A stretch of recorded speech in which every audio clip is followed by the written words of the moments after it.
Hey yo! What up? Bienvenido! Gracias. What's up, guys? Welcome to Curly Cues. Woo! You are one of the most recognizable Latinos. We watched you, we grew up with you. I'm so happy to have you here with me. I'm so excited. So I'm just gonna ask you a bunch of silly questions. This is what we call a shade fan. So you can just boat me on the head or just boat me on it in case you don't like what I'm asking you. So let's get started. You ready? Tell me your full name. Wilmer Eduardo Valderrama. When is your birthday? January 30th of 1980. Oh, you're an Aquarius. I am an Aquarius. Are you moody? I'm not moody, but I'm passionate as hell. It sounds like a fight, but really it's a passionate discussion. Yeah, but that can also be because you're Latino. The thing with Aquarius that cracks me up is that because you guys are so nice, people always think that you're flirting, and you're not flirting. You're just being really nice. That's a good point. Yeah. Your familia is son de Venezuela and Colombia, right? Or yeah, my mother is from Colombia, my father's from Venezuela. So what did you predominantly eat at home? Colombian food or Venezuelan food? A little bit of both. I mean, we lived in Venezuela, but my mom is Colombian, so she would make a mashup of both. Well, they would be like the national flower of food for Venezuela would be las arepas. I mean, it's like you can put anything in it. Yeah. Right? So the thing about arepas is you can open it, take some of the masa out, and you can put carne mechada, queso y jamón, or huevos fritos, o sea. My mouth is watering a little bit. If you had to choose between pupusas or tacos, what would you choose? They're so different though.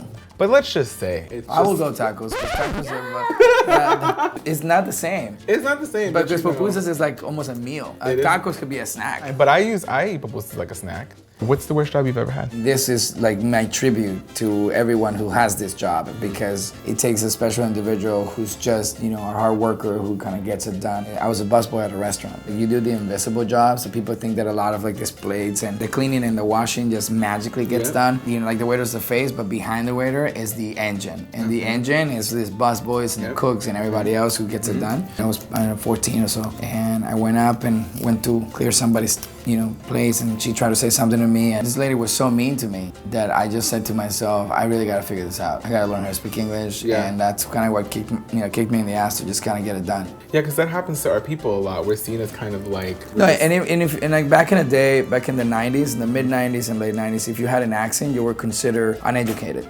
You were considered inferior. There are a lot of people. And there was a very little representation. It was not crazy as acceptable. And I gotta highlight Antonio Banderas and Salma Hayek, because I remember at that time in the mid 90s, when Antonio Banderas had Desperado, all of a sudden it was super sexy to have an accent. Yeah. Like it flipped. Salma Hayek made it very sexy and very leading to be Latinos. To any young Latino out there that has an accent, just own it. Wait, so you have a new show right now that is called Hollywood Puppet Shit Show. Yeah. The Hollywood Puppet Shit Show, it was kind of an excuse for me to just get my friends together again and do stuff. And this was a thing where my friends and I always when we get together, we go, man, we have these craziest stories. If people only knew the things that happened to us. Let's figure out a place where you can elaborate on those stories. A colleague of mine tells a really crazy, funny, outrageous, weird, twisted story that happens to them alone sometime in their life. And as they're telling the story, we break into reenactments, and those reenactments are done by puppeteering. Well, I appreciate you so much for coming and answering these questions. Thank you. You're the best. Oh wait, who's your favorite gay person at BuzzFeed? You can say me, you can fake it. It would have to be Carlitos. Yeah. Also because you're the only gay person I've met in BuzzFeed so far. That's the only person you need to meet here at BuzzFeed. Do you ever pick your belly button and smell it? No.